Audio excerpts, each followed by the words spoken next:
Good morning everyone. आज हम बच्चों वेक्टर में रिजोल्यूशन ऑफ वेक्टर पढ़ने जा रहे हैं। पिछले 3 लेक्चर हमने basic vector, triangle law, vector addition और पैरेललोग्राम लॉ के बारे में पढ़ लिया है। ठीक है, कुछ क्वेश्चन डिस्कस किए थे पिछले लेक्चर में। आज हम लोग रिजोल्यूशन ऑफ वेक्टर पढ़ने जा रहे हैं। बहुत ही इंपॉर्टेंट टॉपिक है। समझ लीजिए कि 70 से 80% क्वेश्चन रिजोल्यूशन ऑफ वेक्टर ही पे आपको डायनेमिक पोर्शन में मिलेगा। ठीक है ना, तो इसको समझना बहुत ही ज़रूरी है। तो चलिए शुरू करते हैं। टॉपिक क्या है बच्चों हमारा? Resolution of vector. ठीक है,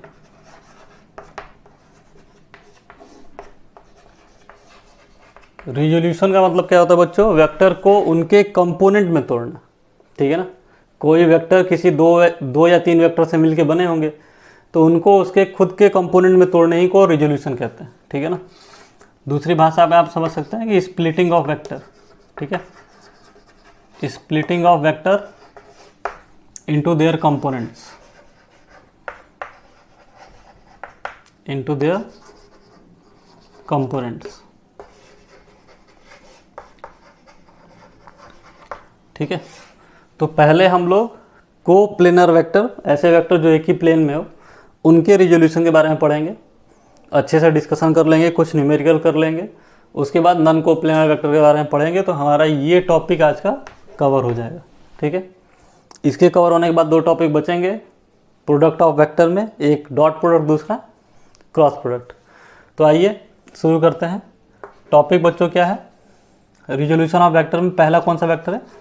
को प्लेनर वेक्टर। ठीक है, जैसे मैं बताऊंगा वैसे बिल्कुल ध्यान देते रहिएगा। को प्लेनर वेक्टर को बच्चों रिजॉल्व करना है। तो सिंपल सा एक वेक्टर ले लेते हैं कोई। देखिए ध्यान से, ये बच्चों हमारा एक वेक्टर है। ठीक है ना, वेक्टर ए, और ये वेक्टर ए एक्स एक्सिस के साथ एंगल बना रहा है थीटा। क्लियर है? तो लॉजिकल सी बात है, ये वेक्टर बच्चों किसी 2 वेक्टर से मिलके बना होगा। ठीक है ना, अगर एक वेक्टर हम ऐसा ले लें और एक वेक्टर ऐसा ले लें, तो इनका रिजल्टेंट वेक्टर ट्रायंगल लॉ के हिसाब से क्या होगा? ये होगा। यानी इस वेक्टर का एक कंपोनेंट हमारा क्या होना चाहिए? ये वाला होना चाहिए, और एक कंपोनेंट ये होना चाहिए। यानी इस वेक्टर को जब मैं रिजॉल्व करूंगा, मतलब इनको तोड़ूंगा ये कंपोनेंट में, तो हमें 2 कंपोनेंट मिलेंगे, 1 और 2।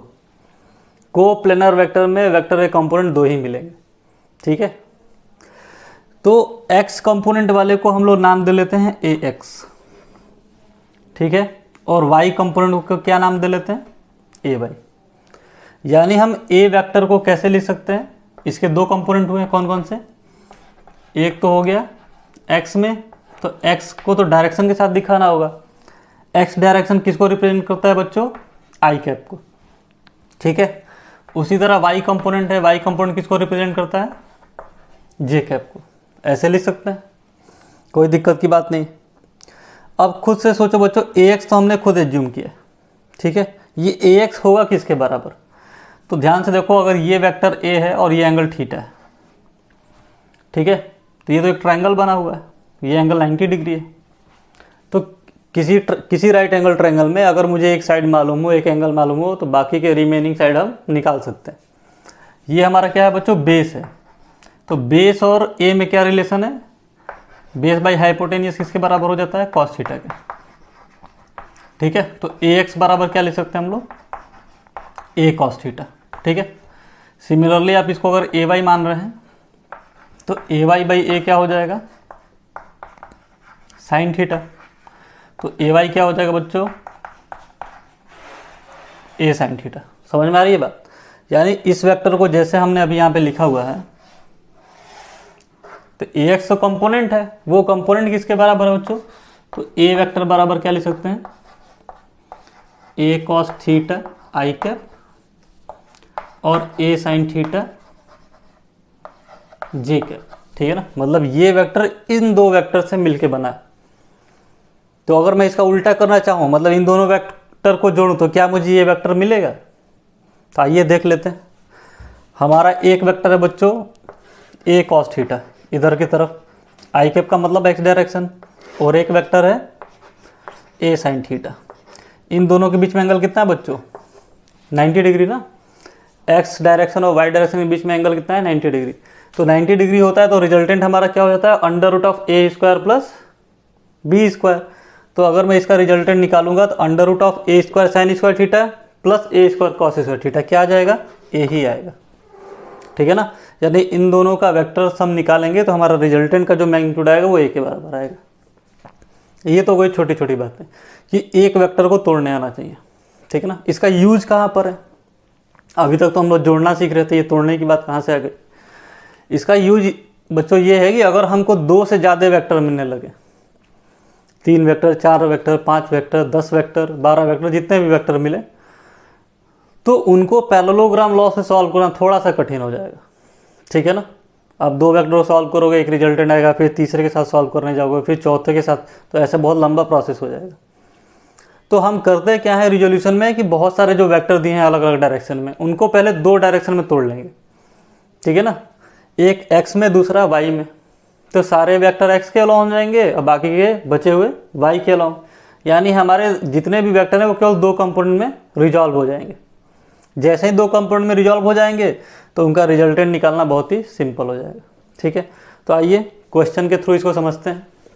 अब कुछ प्रैक्टिकल एग्जाम्पल ले लिया जाएगा ऐसा जो आपको आने वाले चैप्टर में यूज हो। ठीक है। तो ध्यान से बिल्कुल समझिएगा। देखिए, सॉल्व करने से पहले 2 चीज़ तो ध्यान में रखनी है आपको। ठीक है ना, कि थोड़ा कैलकुलेशन आपका तेज हो जाए। अभी जैसे मैं यहाँ पे बनाया था, अगर कोई वेक्टर है ए और ये हमारी एक्स एक्सिस थी, ये वाली वाई एक्सिस थी, तो ये बच्चों ए एक्स कंपोनेंट था ना, कितना आया था? ए कॉस थीटा। और ये ए वाई वाला कंपोनेंट था, ये कितना आया था? ए साइन थीटा। क्लियर है। तो अब आपको बार बार ट्रायंगल में देख के सॉल्व नहीं करना है। ठीक है ना। अब तुरंत दिमाग में रख लो कि वेक्टर जिस एक्सिस के साथ एंगल बना रहा है, ये एक्सिस हमारी क्या है? X axis. जरूरी नहीं है कि हमेशा एक्स के साथ बनाए, हो सकता है वाई के साथ भी बनाए, वो तो क्वेश्चन के ऊपर डिपेंड कर रहा है। तो अगर कोई वेक्टर जिस एक्सिस के साथ एंगल बना रहा है तो उस एक्सिस की तरफ रिजॉल्व करने पे क्या आएगा बच्चों? कॉस आएगा। ठीक है ना। मतलब आपको याद क्या रखना है? Component of vector along theta. ठीक है ना। जिधर की तरफ थीटा है उसकी तरफ कंपोनेंट लेंगे तो क्या लिखेंगे? Cos theta. ठीक है ना। जो भी वेक्टर हो, इसमें वेक्टर ए है तो ए कॉस थीटा लिखेंगे। और जिधर एंगल नहीं दिया है उधर की तरफ क्या हो जाएगा? Sine theta. And away from angle, angle से दूर। ठीक है ना। एंगल तो इधर है, हम एंगल से दूर जा रहे हैं, अवे फ्रॉम एंगल क्या ले लेंगे? Sine theta. क्लियर है। तो ये 2 चीज़ आपको दिमाग में रखनी। उसके बाद और क्या ध्यान में रखना है कि अगर मान लेते हैं कि हमें बहुत सारे वेक्टर दिए हुए, तो हमारा अप्रोच रिजॉल्व करने का ये होगा कि हम जितने भी गिवन वेक्टर है उसको उनके रेस्पेक्टिव क्वाड्रेंट में ही तोड़ेंगे। क्वाड्रेंट का मतलब समझ रहे हैं ना। ये पहला क्वाड्रेंट हो गया 0 से 90 डिग्री के बीच का, ये दूसरा हो गया 90 से 180, ये 180 से 270, ये 270 से 360। बात समझ में आ रही है। तो मैं कह रहा हूँ कि अगर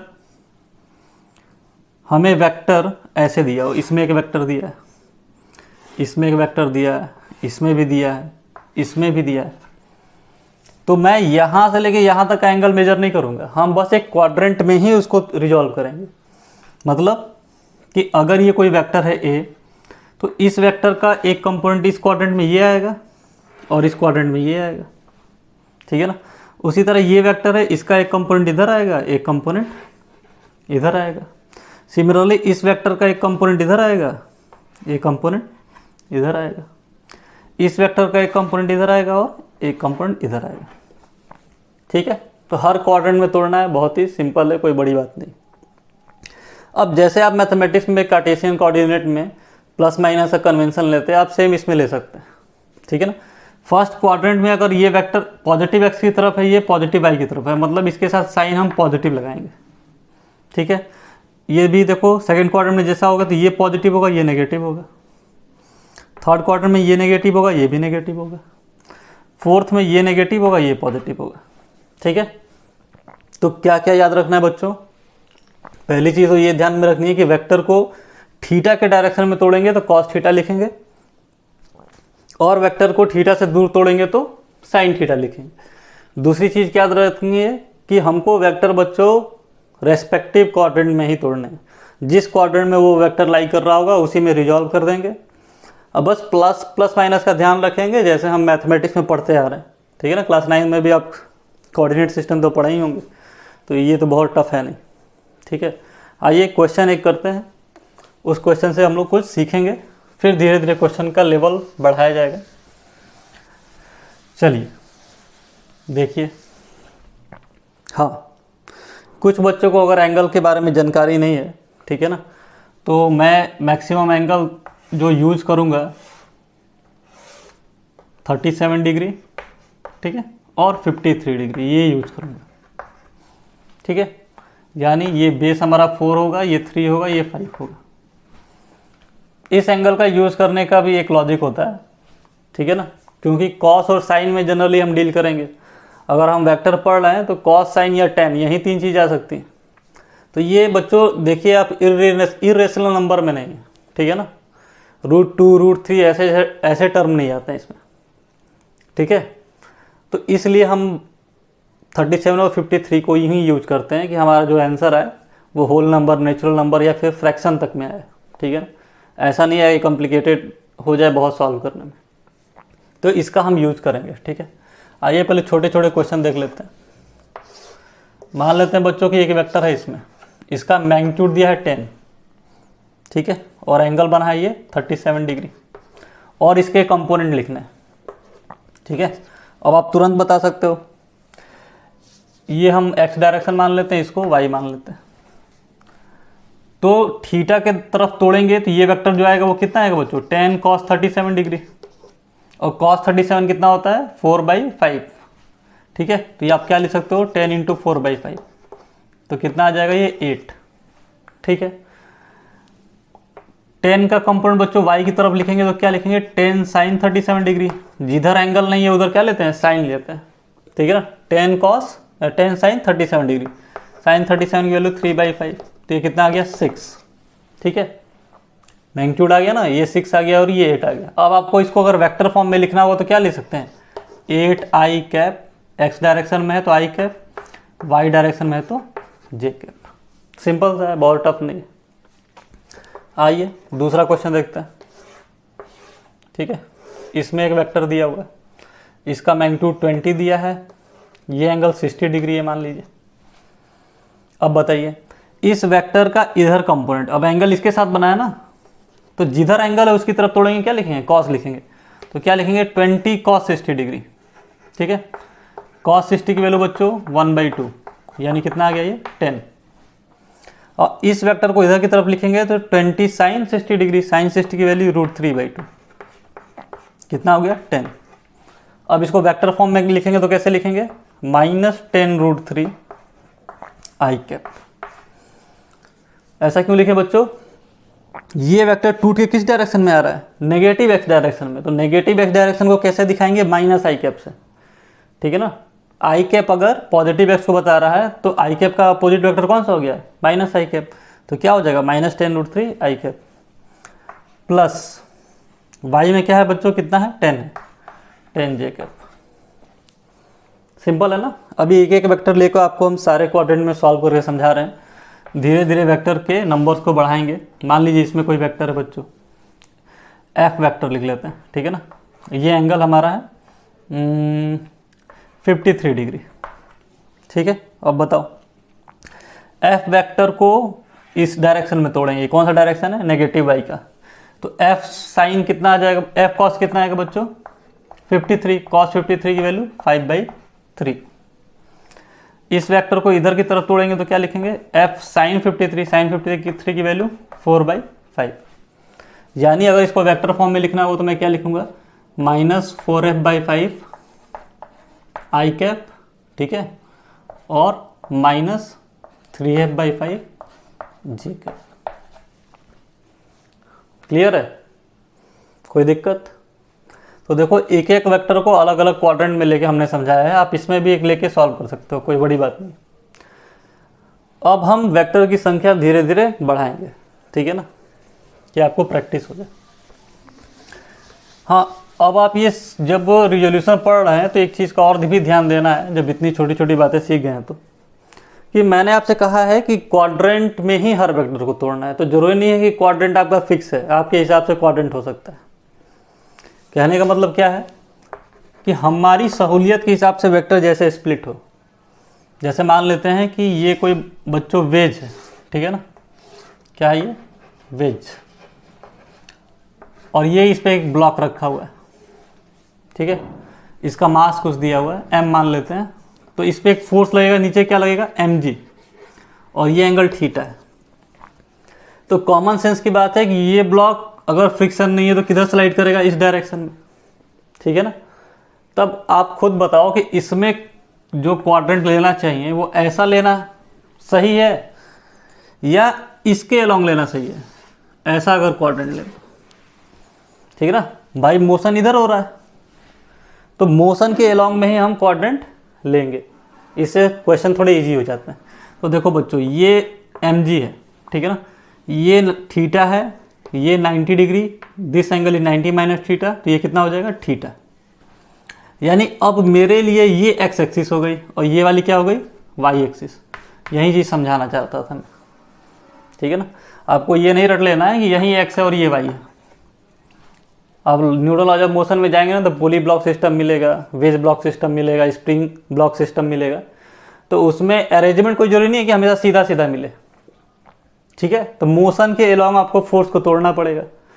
तो यानी इस हम कोऑर्डिनेट सिस्टम को हल्का सा घुमा लेंगे तो ये तो ऐसे हो जाएगा ना, तो इसमें कोई दिक्कत थोड़ी नहीं, ठीक है। एक्स वाई एक्सिस चूज करना हम पे डिपेंड करता है, ठीक है। तो देखो, अगर ये अब एक्स एक्सिस हो गई और ये वाई एक्सिस, तो ये एम जी है और ये एंगल थीटा है। यानी एम जी का इधर कंपोनेंट क्या हो गया बच्चों, एम जी कॉस थीटा, जिधर एंगल है उधर कॉस, और एंगल से दूर ये क्या हो गया एम जी साइन थीटा। बात समझ में आ रही है? कठिन लग रहा है? बिल्कुल कुछ इसमें कठिन नहीं है। अभी बिल्कुल आसान से सवाल हम कर रहे हैं, ठीक है। मैं बस ये समझाने की कोशिश कर रहा हूँ कि आपको कोई कंस्टेंट नहीं दिया गया है, आपकी कोई मजबूरी नहीं है कि आप हमेशा वेक्टर को क्वाड्रेंट में सीधे सीधे क्वाड्रेंट में तोड़ा, ऐसा नहीं, ठीक है ना। हम अपनी एक्सिस अपने हिसाब से चूज कर सकते हैं, ठीक है। तो इस केस में बॉडी का मोशन ऐसे होगा तो मोशन के अलोंग एक एक्सिस ले लेनी चाहिए, ठीक है ना, कि आपको समझ में आएगा। चलिए आइए अब थोड़ा सा क्वेश्चन में नंबर ऑफ वेक्टर बढ़ाते हैं। देखिए, इस डायरेक्शन में बच्चों एक वेक्टर दिया है जिसका मैग्नीट्यूड है 5, ठीक है ना। एक वेक्टर इधर दिया है जिसका मैग्नीट्यूड है 4, एक वेक्टर इधर दिया है जिसका मैग्नीट्यूड है 10, और ये एंगल बना रहा है इसके साथ 37 डिग्री, ठीक है। एक वेक्टर इधर भी ले लेते हैं, ठीक है, ये भी 37 डिग्री और इसका मैग्नीट्यूड है 20, ठीक है। कितने वेक्टर हो गए बच्चों, 1 2 3 4। अब मुझसे क्वेश्चन क्या पूछा है कि इन चारों वेक्टर का रिजल्टेंट वेक्टर बताइए। अभी तक तो हम लोग वेक्टर तोड़ना सीख रहे थे, अब रिजल्टेंट वेक्टर पूछ दिया इसमें। रिजल्टेंट का मतलब सम ऑफ ऑल द वेक्टर्स, यानी हम इसको क्या करेंगे, तोड़ के जोड़ेंगे। सारे वेक्टर का एक्स कंपोनेंट निकालेंगे, सारे वेक्टर का वाई कंपोनेंट निकालेंगे और फिर उनको सॉल्व करेंगे। तो देखिए बच्चों, एक्स कंपोनेंट हम लिख रहे हैं, सबका एक्स कंपोनेंट लिख रहे हैं। ये वेक्टर ऑलरेडी एक्स में है, तो क्या इसको रिजॉल्व करने की ज़रूरत है? नहीं, क्योंकि हम एक्स कंपोनेंट ही लिख रहे हैं। तो एक्स डायरेक्शन में ये तो ऑलरेडी है, तो 5 लिख दिया मैंने। ये वेक्टर 10 है, 10 का बच्चों एक्स कंपोनेंट क्या हो जाएगा, 10 cos 37, cos 37 की वैल्यू 4/5, ठीक है। तो 10 × 4/5 दैट इज 8। क्लियर?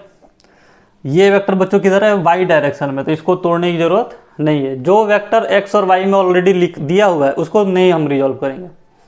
अब कोई मतलब भी नहीं बनता। अगर मान लेते हैं कि इसके साथ ये एंगल 90 डिग्री, तो इसको इधर तोड़ोगे तो 4 cos 90 कितना हो जाएगा, 0।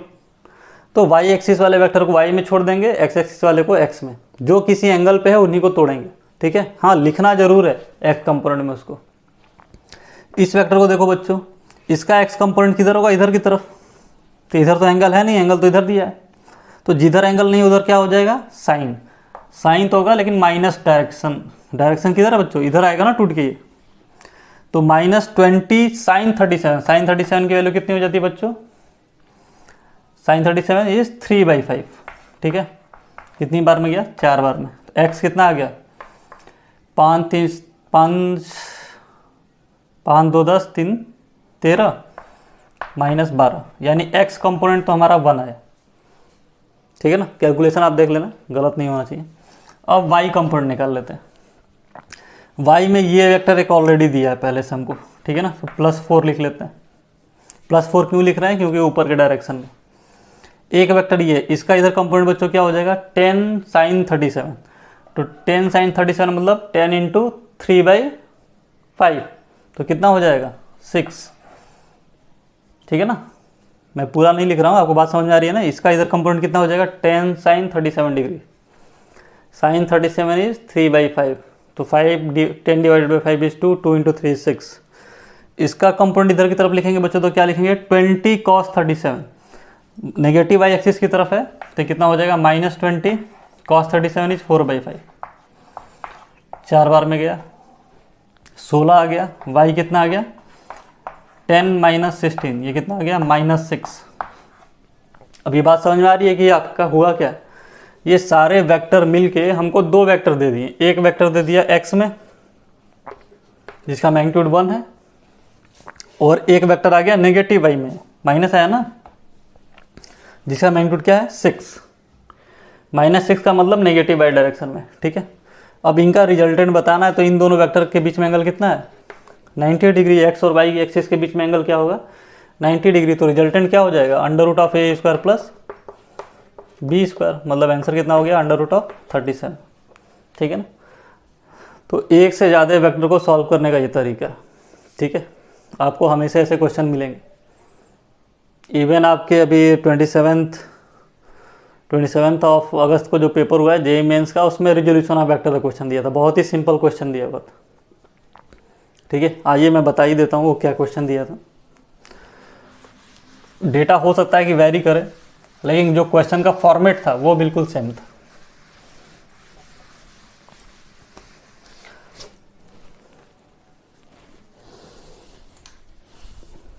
देखिए क्वेश्चन क्या आया था, 27 अगस्त जेईई मेंस 2021 को जो पेपर हुआ था, मैं उसकी बात कर रहा हूँ, ठीक है। आप जो अभी टॉपिक पढ़े उसी से रिलेटेड आया था। हाँ, डेटा वेरी कर सकता है, ठीक है ना, मुझे एग्जैक्ट डेटा याद नहीं है, उसको देखना पड़ेगा, मोबाइल वगैरह में कहीं होगा। एक वेक्टर बच्चों दिया था जिसका मैग्नीट्यूड 10 था, ठीक है ना, और ये इसके साथ एंगल बना रहा है 60 डिग्री, ठीक है। इधर कोई एक वेक्टर दिया है, अच्छा 10 नहीं था, सॉरी R लिखा हुआ था, R कोई जनरल वेक्टर लिया था, और ये भी एक R वेक्टर था, इसका बच्चों एंगल बना था 45 डिग्री, और एक वेक्टर इधर की तरफ था, इसका एंगल बना हुआ था 60 डिग्री, इसका भी ये शायद 30 दिया हुआ था, और ये 60 डिग्री, ठीक है। ये भी यार क्वेश्चन हमसे पूछा था कि जो भी रिजल्टेंट वेक्टर बनेगा उसका एंगल बताना, ये क्वेश्चन था, ठीक है ना। तो रिजल्टेंट वेक्टर का एंगल तो तब निकालेंगे जो पहले रिजल्टेंट वेक्टर निकालेंगे।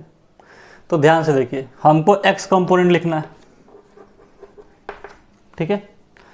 इस वेक्टर का x कंपोनेंट क्या हो जाएगा, r cos 30 डिग्री। cos 30 की वैल्यू बच्चों कितनी होती है, √3/2, क्लियर। इस वेक्टर का x कंपोनेंट क्या हो जाएगा, -r/√2। समझ में आ रहा है ना, ये वेक्टर टूट के इधर आएगा, ये वाला वेक्टर टूट के इधर आएगा, x कंपोनेंट केवल लिख रहे हैं। इस वेक्टर का x कंपोनेंट क्या हो जाएगा, r cos 60 डिग्री, मतलब r/2। ये भी वेक्टर टूट के इधर ही आएगा, दोनों एक ही डायरेक्शन में जुड़ जाएंगे, क्लियर। मतलब x कंपोनेंट बच्चों हमारा कितना हो गया, तो r अगर कॉमन ले लें तो √3/2 + 1/2 - 1/√2, ये चीज़ आ गई, ठीक है। सिमिलरली y कंपोनेंट देखो आप, y कंपोनेंट क्या हो जाएगा, इसका ये कंपोनेंट कितना हो गया, r sin 30 degree, r sin 30, sin 30 मतलब r/2। वेक्टर टूट के इधर की तरफ आएगा तो पॉजिटिव लिख लिया हमने, ठीक है ना। उसी तरह इस वेक्टर का इधर कंपोनेंट क्या आ जाएगा, r sin 45 डिग्री, यानी r/√2, ठीक है। इस वेक्टर का इधर कंपोनेंट क्या आ जाएगा, r sin 60 डिग्री, तो -√32/r, ठीक है। इसमें से r कॉमन ले लेंगे तो क्या हो जाएगा, 1/2 प्लस 1/√2 माइनस √3/2। क्लियर है? अब क्वेश्चन हमसे पूछा है कि रिजल्टेंट का एंगल बताइए। तो आप खुद लॉजिकली सोचो, हमारे सारे वेक्टर टूटे किस में है, एक्स और वाई में। यानी इन सबको अगर मुझे एक में बना लूँ, अगर आप चाहो तो इसमें डायरेक्शन दे सकते हो, ये आई कैप हो गया, ये भी आई कैप हो गया, और ये जे कैप हो गया। मतलब हमारे वेक्टर टूट के एक एक्स में आ गया और एक वाई में आ गया। ठीक है ना, ये एक्स कंपोनेंट वाला ये हो गया, वाई कंपोनेंट वाला ये हो गया। तो जाहिर सी बात है इनके बीच में एंगल कितना है, 90 डिग्री है। तो रिजल्टेंट कुछ भी होता है ऐसे बनता है, डायगोनल होता है पैरेललोग्राम का। तो यही एंगल तो हमारा अल्फा होता है। अब ये अल्फा है तो tan अल्फा हम कैलकुलेट करते हैं। तो खुद सोचो बच्चों, tan अल्फा क्या हो जाएगा, perpendicular by base, that is y/x। यानी y कंपोनेंट हमारा कितना है, जो भी वहाँ पे लिखा हुआ है, 1/2 plus 1/√2 minus √3/2 divided by x component कितना है, √3/2 प्लस 1/2 माइनस 1/√2। ठीक है, यही क्वेश्चन आपके अभी हाल ही में 2 दिन पहले आए हुए। तो सोचिए क्वेश्चन कहाँ से आ रहा है। क्वेश्चन में बहुत कोई कॉम्प्लिकेशन नहीं है, वो आपका लॉजिक चेक कर रहा है कि हाँ बच्चे को रिजॉल्व करने वेक्टर आता है कि नहीं। ठीक है, मेंस में पेपर बहुत टफ नहीं आते हैं, कंसेप्चुअल जरूर आते हैं। ठीक है ना, ऐसा नहीं है कि आप सब कुछ रट के चले गए तो कर लोगे, ऐसा तो भी बिल्कुल नहीं आता। थोड़ा बहुत उसमें ऐसा क्वेश्चन रहेगा जो बच्चे डायरेक्ट अप्लाई ना कर पाएँ। कंसेप्चुअल क्लैरिटी रहेगी तो तुरंत वो कर लेंगे, बहुत सिंपल से क्वेश्चन होते हैं। Most of the question 70 to 75% question easy ही होते हैं। ठीक है ना, 25% क्वेश्चन ऐसे होते हैं जिनको आपको अगर प्रैक्टिस किए हैं तब उनको आसानी से कर पाएंगे, अदरवाइज मेथड आपका लॉन्ग हो जाएगा। होने को वो भी हो जाएगा, लेकिन इस पर डिपेंड करता है कि आपने प्रैक्टिस कितनी की है। ज़्यादा प्रैक्टिस की है तो शायद उसको शॉर्ट ट्रिक तरीके से कर लें। ठीक है, और शॉर्ट ट्रिक तरीका ऐसा कुछ होता नहीं है जो आपको और यूट्यूब चैनल पे बताया जाता है ना कि ये शॉर्ट ट्रिक तरीका, ये शॉर्ट ट्रिक तरीके से आपको नहीं पढ़ना है। आप जितना ज़्यादा प्रैक्टिस करोगे ना, आप खुद उसको मिनिमाइज कर लोगे, आपका कैलकुलेशन ज़्यादा अच्छा हो जाएगा, तो मेंटली सॉल्व कर लोगे। जितना मेंटली सॉल्व कर लिए तो जो बचा वहीं शॉर्ट ट्रिक हो गया। ठीक है, तो आइए नेक्स्ट क्वेश्चन पे पहुँचते हैं।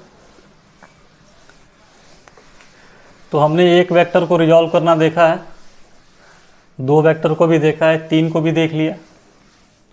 ठीक है, मान लेते हैं बच्चों कि हमारे पास बहुत सारे वेक्टर दे दिए। ठीक है ना, 10-12 वेक्टर ऐसे दे दिए। ध्यान से देखो, अगर ये क्वेश्चन समझ लिए इसका मतलब आप रिजॉल्व कर लोगे आराम से कोप्लेनर वेक्टर को। ये घड़ी है बच्चों, इस घड़ी में 12 भी बजता है, 1 भी बजेगा, 2 बजेगा, 3, 4, 5, 6, 7, ठीक है, 8, 9, 10, 11। ठीक है, और ये इसका सेंटर है। अब क्वेश्चन देखो क्या कह रहा है बच्चों। ठीक है ना, सेंटर पे मान लेते हैं कोई पार्टिकल, जो भी जितने भी नंबर हैं बच्चों, ठीक है ना, हर नंबर के सामने सेंटर पे ये रखा हुआ है। ठीक है, तो ये नंबर इस पे अपने मैग्नीट्यूड के बराबर फोर्स लगा रहा है। ठीक है, सारे ऐसे ही कर रहे हैं, ये नंबर अपने मैग्नीट्यूड के बराबर इस पे फोर्स लगा रहा है। ठीक है, तो हमको बताना है रिजल्टेंट फोर्स कितना होगा। यानी ध्यान से देखो तो ये कितने वेक्टर हो गए, 12 वेक्टर हो गए, तो इनका रिजल्टेंट क्या होगा। ये रिजोल्यूशन का क्वेश्चन है, सिंपल सा है। अब देखो बच्चों, ये 12 है तो ये इस पे फोर्स इधर कितना लगा रहा है, 12F। ठीक है ना, ये 6 है तो ये ऊपर कितना लगा रहा होगा, 6F। क्लियर। ये 9 है बच्चों तो इधर कितना फोर्स लगा रहा होगा, 9F। ये 3 है तो ये इधर कितना फोर्स लगा रहा होगा, 3F। ठीक है, सिमिलरली ये 8F है, ये 2F है, तो 8 बच्चों इधर लगा रहा होगा 8F, और ये 2 वाला कितना लगा रहा होगा, 2F। ठीक है, वैसे ही आप चाहो तो बहुत सारे बना सकते हो, मैं बस कुछ चीज़ें आपको यहाँ पे समझाना चाहता हूँ कि ऐसे क्वेश्चनों कैसे आप सॉल्व करते हैं। तो ध्यान से देखो बच्चों, तो 12F के अपोजिट डायरेक्शन में कौन सा वेक्टर है, 6F। तो 12 और 6 को सॉल्व करोगे तो कितना आ जाएगा, 6 आ जाएगा। किधर की तरफ आएगा खुद बताओ, 12 में 6 घटाएंगे कितना आएगा, 6 आएगा। तो किधर की तरफ आएगा, जिसका मैग्नीट्यूड ज़्यादा है, मतलब नेट इधर की तरफ आएगा। यानी 12 और 6 को सॉल्व कर दिए तो 6f आया, ठीक है। उसी तरह 9 और 3 को सॉल्व करोगे तो क्या आ जाएगा बच्चों, 6f ही आएगा, ठीक है। 8 और 2 को भी सॉल्व करोगे तो क्या आ जाएगा बच्चों, 6f ही आएगा, ठीक है। सिमिलरली देखो 7 की वजह से यहाँ पे फोर्स लगाते तो इधर आता, और 1 की वजह से लगाते तो इधर आता, ये 1f होता, ये 7f होता, तो 7 में से 1 जाएगा, कितना होगा बच्चों, 6f ही होगा। यानी एक चीज़ तो हमको समझ में आ गई कि जो नेट फोर्स लग रहा है बीच में ना, वो 6f ही मैग्नीट्यूड के हैं। मैं 2 वेक्टरों की बात कर रहा हूँ। उसी तरह आप इनके और इनके भी निकालोगे तो इसके वजह से 5f इधर होगा, ठीक है, इस डायरेक्शन में, और 11f इधर होगा। तो 11 में से 5 जाएगा, कितना हो जाएगा, 6। मतलब एक वेक्टर हो गया इधर भी 6, और एक वेक्टर हो गया यहाँ भी 6। बात समझ में आई? समझ में आ रही है कि नहीं? घड़ी के अपोजिट वाले जो साइड होते हैं ना, उनके डिफरेंस कितना होता है, 6 होता है। 9 में से 3 गया 6, 12 में से 6 गया 6, 8 में से 2 गया 6, 10 में से 4 गया 6, 11 में से 5 गया 6, 7 में से 1 गया 6, ठीक है। इसीलिए ऐसा क्वेश्चन बना है। अब खुद सोचो बच्चों, 12 से 1 के बीच में कितना एंगल बनेगा, ये एंगल कितना होगा। तो पूरी घड़ी गोली है हमारी, ठीक है ना, एक चक्कर मतलब 360 डिग्री, और कितने नंबर है, 12, कितने हो जाएंगे, 30। यानी 12 to 1, एक एक जो आवर का गैप है उसके बीच में एंगल कितना बन रहा है, 30 डिग्री। यानी मैं इसको 30 लिख सकता हूँ, ठीक है ना। सब तो 30 बना रहे हैं ना, इसको यहाँ से यहाँ तक लिखूंगा तो क्या लिखूंगा, 60 लिख लूँगा। फिर देखो ये इसके साथ कितना बना रहा है, 30 डिग्री, और ये इसके साथ कितना बना रहा है, 60 डिग्री। क्लियर है? बस अब कुछ नहीं करना था, आपको x कंपोनेंट लिखने आना चाहिए और y कंपोनेंट। अब ध्यान से देखो बच्चों, ये 6f है जो, इसका इधर कंपोनेंट क्या हो जाएगा, 6f cos 30 डिग्री होगा ना।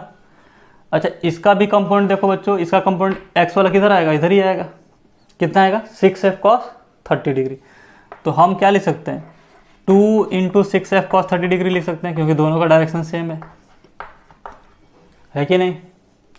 इस वाले वेक्टर देखो 6f cos 60 लिख सकते हैं, इस वेक्टर को भी क्या लिख सकते हैं, 6f cos 60। तो दोनों वेक्टर एक ही डायरेक्शन में जा रहे हैं, तो इसको जोड़ लेंगे, ठीक है ना, 2 × 6f cos 60 डिग्री। और कुछ देखो बच्चों, ये वेक्टर एक जो दिया है वो तो x ही डायरेक्शन में है, तो ये भी क्या हो गया, 6 है। अभी बचा ये वेक्टर, तो ये तो y में है, लिखेंगे नहीं इसे, ठीक है ना। y में जो वेक्टर है उसको y के अलॉन्ग ही लिखेंगे। क्लियर है? अब चाहो तो आप इसको सॉल्व कर सकते हो और छोटा कर सकते हो, देख लेते हैं। cos 30 की वैल्यू कितनी होती है, √3/2, तो 2 से 2 कैंसिल हो जाता है, कितना जाता है, 6√3f, ठीक है।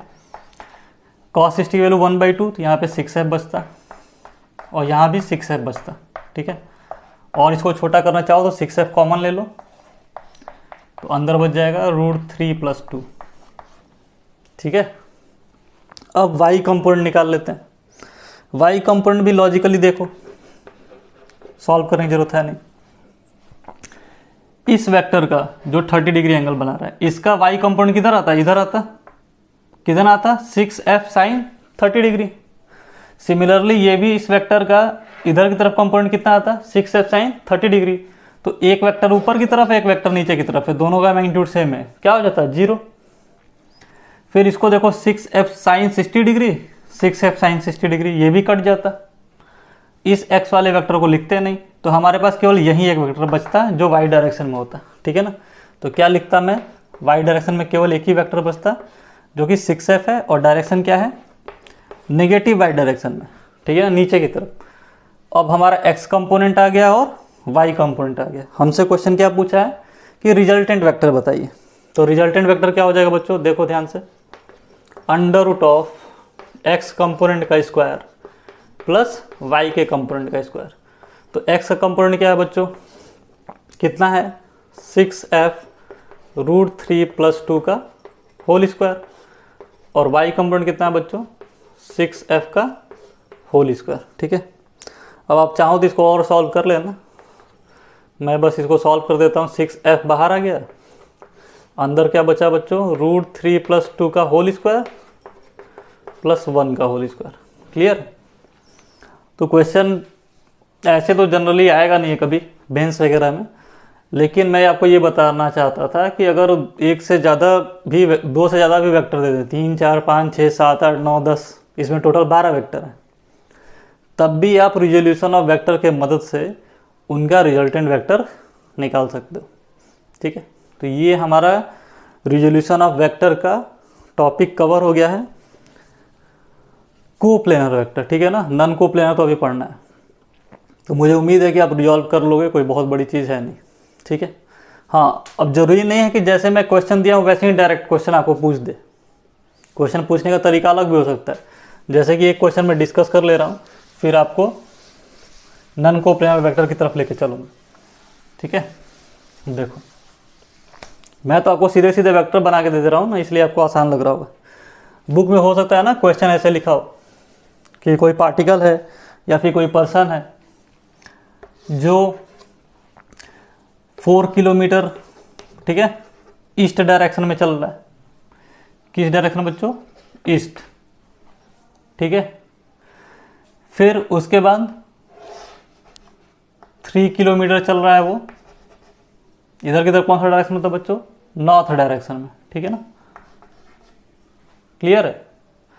और फिर इसको थोड़ा सा छोटा कर लेते हैं। हाँ, 3 किलोमीटर किस डायरेक्शन में? North direction. ठीक है, और फिर यहाँ से आपको क्वेश्चन दे रहा है कि 5 किलोमीटर ये नॉर्थ ईस्ट डायरेक्शन में चल रहा है। ठीक है, क्लियर है। तो क्वेश्चन पूछ दिया कि डिस्प्लेसमेंट आप बताइए इसका। बात समझ में आया? तब ये एक्सिस में तो दिया नहीं है, लेकिन क्वेश्चन करना आसान है बिल्कुल। कैसे करोगे आप? ये 4 किलोमीटर वाला वेक्टर ऐसे बना लो। ठीक है, वेक्टर को हम पैरेलली शिफ्ट कर सकते हैं। 3 किलोमीटर वाले वेक्टर को ऐसे बना लो। ठीक है, 5 किलोमीटर वाला वेक्टर ऐसे हो गया, और नॉर्थ ईस्ट डायरेक्शन दिया है तो ये एंगल कितना हो गया? 45 डिग्री। इसका यूनिट कितना हो गया? 5। अब ये सिंपल क्वेश्चन हो गया, आपको 3 वेक्टर दिया है, एक्स कंपोनेंट और वाई कंपोनेंट निकालो, और जैसे अभी सॉल्व किए थे वैसे कर लेना। तो ऐसे हो सकता है बुकों में आपके क्वेश्चन दिया हो। ठीक है, तो इतना तो आप समझ ही सकते हो, कोई बहुत बड़ी चीज़ दिया नहीं है। आइए नॉन कोप्लेनर वेक्टर को शुरू से समझते हैं। ये तो बच्चों कोप्लेनर वेक्टर की बातें हुई। नॉन कोप्लेनर वेक्टर क्या होता है बच्चों? नॉन कोप्लेनर वेक्टर ऐसा वेक्टर जो एक प्लेन में ना हो। तो एक प्लेन में ना हो तो कहाँ पर हो भाई? ठीक है ना, एक से ज़्यादा प्लेन में हो, मतलब स्पेस में हो, मतलब 3D वेक्टर की बात हम कर रहे हैं। 3 डायमेंशनल वेक्टर या फिर वेक्टर इन स्पेस। ठीक है, मतलब जिसके एक्स कंपोनेंट, वाई कंपोनेंट और जेड कंपोनेंट तीनों। अभी हमने जो वेक्टर पढ़ा है उनके 2 ही कंपोनेंट थे। कौन कौन सा? एक्स और वाई। ठीक है, अब जो वेक्टर पढ़ने जा रहे हैं वो कौन सा है? Non coplanar vector. और नॉन कोप्लेनर वेक्टर का रेजोल्यूशन पढ़ना है कि अगर कोई वेक्टर हमको स्पेस में दे दिया हो तो उसको कैसे रिजॉल्व करेंगे। ठीक है, तो आइए पहले समझ लेते हैं, आराम से ध्यान से देखिएगा। ये बच्चों हमारी एक्सिस है। ठीक है ना, एक्स एक्सिस है, ये वाई एक्सिस है, और सिमिलरली ये कौन सा एक्सिस है? Z axis. ठीक है, और एक वेक्टर बच्चों ऐसे दिया हुआ है। ठीक है, ध्यान से समझने की कोशिश करना। ये थोड़ा 3D फिगर है, तो 3D की फील आएगी तो अच्छी बात है, नहीं आएगी तो फिर आपको एज्यूम ही करना पड़ेगा ये 3D फिगर। ठीक है, ये वेक्टर एक्चुअली में थोड़ी सी बाहर की तरफ निकला है, और ये है वेक्टर ए। ठीक है, समझ में आ रहा है ना? ये बाहर की तरफ है वेक्टर, मतलब ये वेक्टर आपका एक्स एक्सिस के साथ एंगल बनाया है अल्फा, ये एक्स एक्सिस है। ठीक है, वाई एक्सिस के साथ ये वेक्टर कितना एंगल बनाया है? बीटा। ठीक है, और जेड एक्सिस के साथ ये एंगल कितना बनाया है? गामा। ठीक है, एक्स के साथ अल्फा, वाई के साथ बीटा और जेड के साथ गामा। तब इनका रिजोल्यूशन क्या होगा? तो एक चीज़ तो समझ में आ गई होगी पढ़ने से पहले ही कि जो वेक्टर हमें दिया है ए वेक्टर, इसके कितने कंपोनेंट है? 3 कंपोनेंट। कौन से? एक एक्स में, एक वाई में और एक जेड में। क्लियर है ना? तो एक्स वाले को आई कैप से दिखाते हैं, वाई वाले को जे कैप से दिखाते हैं और जेड वाले को के कैप से दिखाते हैं। क्लियर है? मतलब किसी वेक्टर को अगर नन को प्लेनर वेक्टर के फॉर्म में लिखना है तो उसके आई कैप, जे कैप, के कैप ये तीनों कंपोनेंट होंगे। ठीक है? अब ध्यान से देखो, ये ए वाला वेक्टर एक्स एक्सिस के साथ कितना एंगल बनाया है? अल्फा। तो अगर इस वेक्टर को अल्फा के डायरेक्शन में तोड़ेंगे तो क्या आ जाएगा? क्या आ जाएगा बच्चों? कॉस अल्फा आ जाएगा। यानी ए एक्स क्या हो जाएगा? ए कॉस अल्फा। ठीक है? आई कैप। सिमिलरली ये वेक्टर वाई के साथ कितना एंगल बनाया है?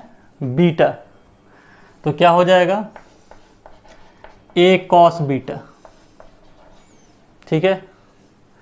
उसी तरह ये वेक्टर जेड एक्स के साथ कितना एंगल बनाया है? गामा। तो कितना हो जाएगा? ए कॉस गामा। ठीक है ना? सब में मैंने कॉस ही लिया है। क्यों? क्योंकि सारे एक्सिस के साथ हमको एंगल मालूम है। ऐसा नहीं है कि अवे फ्रॉम द एंगल है तो साइन ले लेंगे, सब सारे एक्सिस के साथ हमें एंगल मालूम है।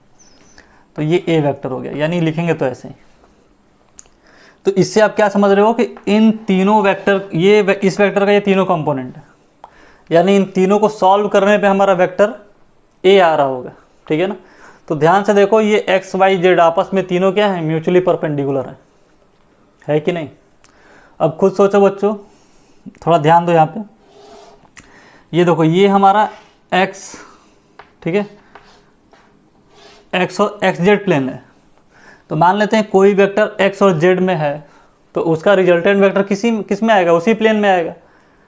तो यानी अगर मान लेते हैं एक्स और वाई एक्सिस के अलोंग दो वेक्टर हैं तो इनको सॉल्व करने पे जो वेक्टर मिलेगा वो एक्स वाई प्लेन में ही मिलेगा। उस वेक्टर का रिलेशन जेड एक्सिस के साथ कैसा होगा? 90 डिग्री का। ठीक है? मतलब मैं अगर इसका रिजल्टेंट निकालूं, ए वेक्टर का रिजल्टेंट निकालूं, तो मैं क्या लिख सकता हूं? Under root of a x square plus a y square plus a z square, ऐसे लिख सकता हूं। ठीक है? बात समझ आ रही है? अब ए x square plus a y square plus a z square लिख के देख लेते हैं क्या आता है।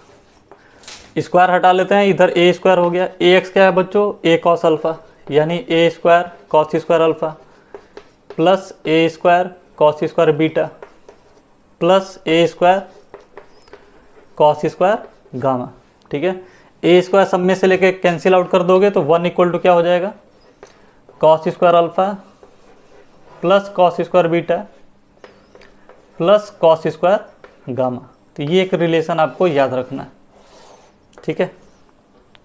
हो सकता है कि रिलेशन आपको साइन में भी पूछ दे। तो हमको मालूम है cos square theta plus sine square theta क्या होता है? 1 होता है। तो cos square theta equal to क्या हो जाएगा? 1 माइनस साइन स्क्वायर थीटा। तो इसके जगह क्या लिख सकते हैं? 1 minus sine square alpha, 1 minus sine square beta, 1 minus sine square gamma equal to में 1। तो 1 1 1 कितना हो जाएगा? 3। 3 को इधर भेजोगे तो कितना हो जाएगा? -2, यानी 2 इक्वल टू क्या हो जाएगा बच्चों? Sign square alpha plus sine square beta plus sine square gamma. एक ये भी रिलेशन आपको याद रखना है। ठीक है? बात समझ में आ रही है? चलो, अगर इतना बात समझ में आ गया तो आओ इसमें छोटे छोटे क्वेश्चन देख लेते हैं।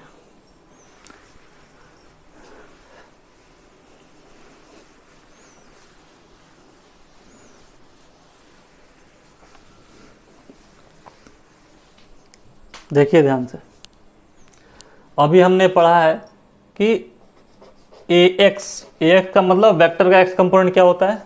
ए कॉस अल्फा। ठीक है? वेक्टर का वाई कंपोनेंट क्या होता है? ए कॉस बीटा। और वेक्टर का जेड कंपोनेंट क्या होता है? ए कॉस गामा। ठीक है ना? कॉस अल्फा क्या है? कॉस बीटा क्या है? कॉस गामा क्या है? वेक्टर जो हमारा जो भी वेक्टर ए है वो एक्स एक्सिस का जो एंगल बना रहा है वो कॉस अल्फा है, वाई एक्सिस का जो एंगल बना रहा है कॉस बीटा है, और जेड एक्सिस का जो बना रहा है कॉस गामा है। ठीक है ना? मतलब कॉस अल्फा कौन सा एंगल है बच्चों? वेक्टर जो एक्स एक्सिस के साथ एंगल बना रहा है। तो यहाँ से ध्यान से देखो, कॉस अल्फा बराबर क्या हो गया? ए एक्स अपॉन ए। ये क्या है, ए एक्स क्या है, उस वेक्टर का एक्स कंपोनेंट है, और ये ए क्या है, मैग्नीट्यूड ऑफ वेक्टर है। ठीक है, उसी तरह कॉस बीटा क्या हो जाएगा, a y by a, cos gamma क्या हो जाएगा, a z by a. Clear है। अब देखो एक क्वेश्चन इस पे करते हैं। मान लेते हैं बच्चों क्वेश्चन हमें दिया हुआ है कि एक वेक्टर है, हमें गिवन वेक्टर है a equal to 2i cap plus 3j cap plus 4k cap. ठीक है, इसको 2 ना करके 5 कर लेते हैं। अब हमसे क्या क्वेश्चन पूछा है कि ये वेक्टर कैसा है, नन कोप्लेनर वेक्टर। तो क्वेश्चन पूछा कि ये वेक्टर एक्स एक्सिस के साथ कितना एंगल बना रही है, तो आप कैसे निकालोगे। तो एक्स एक्सिस के साथ कितना एंगल बना रही है, मतलब कॉस अल्फा पूछ रहा है आपसे। तो कॉस अल्फा बराबर क्या होता है बच्चों, ध्यान से देखो, x component of vector A, तो इसका एक्स कंपोनेंट क्या है 5 लिख लिए, अपॉन मैग्नीट्यूड ऑफ वेक्टर है, मतलब इस वेक्टर का मैग्नीट्यूड पूछ रहा है। तो मैग्नीट्यूड कितना हो जाएगा बच्चों, ध्यान से देखो, 5 का स्क्वायर 25 प्लस 9 प्लस 16, मतलब ये कितना हो गया √50। √50 का मतलब क्या हो गया बच्चों, 5 डिवाइडेड बाई 5√2। क्लियर है, मतलब ये एंगल कितना हो गया 1/√2, मतलब अल्फा कितना हो गया 45 डिग्री। ठीक है, अगर वैसे ही मैं आपसे पूछ लेता कि कॉस बीटा बताओ, तो कॉस बीटा बताना होता तो क्या कर लेते, 3 बीटा मतलब क्या हो गया ए वाई, इस वेक्टर का वाई कंपोनेंट क्या है 3 divided by magnitude of vector, तो मैग्नीट्यूड ऑफ वेक्टर कितना था 5√2, तो आप बीटा भी निकाल सकते हो। कॉस बीटा की वैल्यू आ जाती है 5 डिवाइडेड बाई 5 नहीं 3 है ना, 3 डिवाइडेड बाई 5√2। समझ में आई बात। ये हमारा non coplanar vector. Non coplanar vector को सॉल्व करना इवन ईजी होता है, क्योंकि आपको वो वेक्टर ही फॉर्म में दिया रहेगा। ठीक है, कोई टेंशन की बात नहीं होती। कहने का मतलब क्या है कि अगर दो वेक्टर हमें ऐसे दे दिया है, मान लीजिए वेक्टर ए दे दिया है 2i cap plus 3j cap plus 4k cap, ठीक है, और वेक्टर बी दे दिया है -6i cap plus 3j cap plus 2k cap, और हमसे कह दिया कि ए वेक्टर प्लस बी वेक्टर निकालो। ठीक है ना, तो ये कोप्लेनर वेक्टर की तरह टफ नहीं होता, ये सिंपल होता है। क्यों, क्योंकि इस वेक्टर में ऑलरेडी डायरेक्शन दिए हुए हैं कंपोनेंट्स के। तो ए प्लस बी वेक्टर करना होगा तो सिंपली इनके कंपोनेंट्स को ऐड कर देंगे। ठीक है ना, 2 में -6 को ऐड करो कितना हो जाएगा -4i कैप, 3 में 3 को ऐड कर दोगे तो 6j कैप, और 4 में 2 को ऐड कर दोगे तो 6k कैप। टफ है क्या। अगर मान लीजिए आपसे पूछ दिया बी वेक्टर -a वेक्टर निकालो, तो बी में से a को माइनस कर लेना, तो माइनस करोगे तो कितना आ जाएगा -8i कैप, इसमें से ये जाएगा तो बच्चों 0 आ गया। तो देखो ये नल वेक्टर हो गया, कंपोनेंट एक क्या हो गया इसका नल वेक्टर हो गया। ठीक है, इसको इसमें से माइनस करेंगे तो -2k कैप। ठीक है, तो ये कहानी थी बच्चों नन कोप्लेनर वेक्टर की। तो हमने resolution of vector basically cover कर लिया है। नेक्स्ट लेक्चर में हम आपके साथ मिलेंगे प्रोडक्ट ऑफ वेक्टर को लेके। ठीक है ना, तो डॉट प्रोडक्ट पढ़ेंगे और अच्छे से पढ़ेंगे। डॉट प्रोडक्ट का बहुत यूज़ है जब आप वर्क एनर्जी पावर पढ़ने जाओगे तो। ठीक है, उसके बाद क्रॉस प्रोडक्ट होगा, हमारा वेक्टर कवर हो जाएगा। ठीक है, तो सब मिला के टोटल 1 2 3 4 6 लेक्चर हुए हैं वेक्टर। 6 लेक्चर बेसिकली 6 ही टॉपिक ही है वेक्टर में, तो हमने सारे टॉपिक को एक एक वीडियो में कवर कर लिया। ठीक है, तो आप इसको ध्यान से देखिएगा। जो भी डाउट होगा ज़रूर कमेंट सेक्शन में बताइएगा, मैं उसको रिजॉल्व करने की कोशिश करूँगा। ठीक है ना, वेक्टर रिजॉल्व करने की कोशिश नहीं, आपके प्रॉब्लम को रिजॉल्व करने की कोशिश करूँगा। चलिए, तब तक के लिए धन्यवाद, साथ में बने रहिए।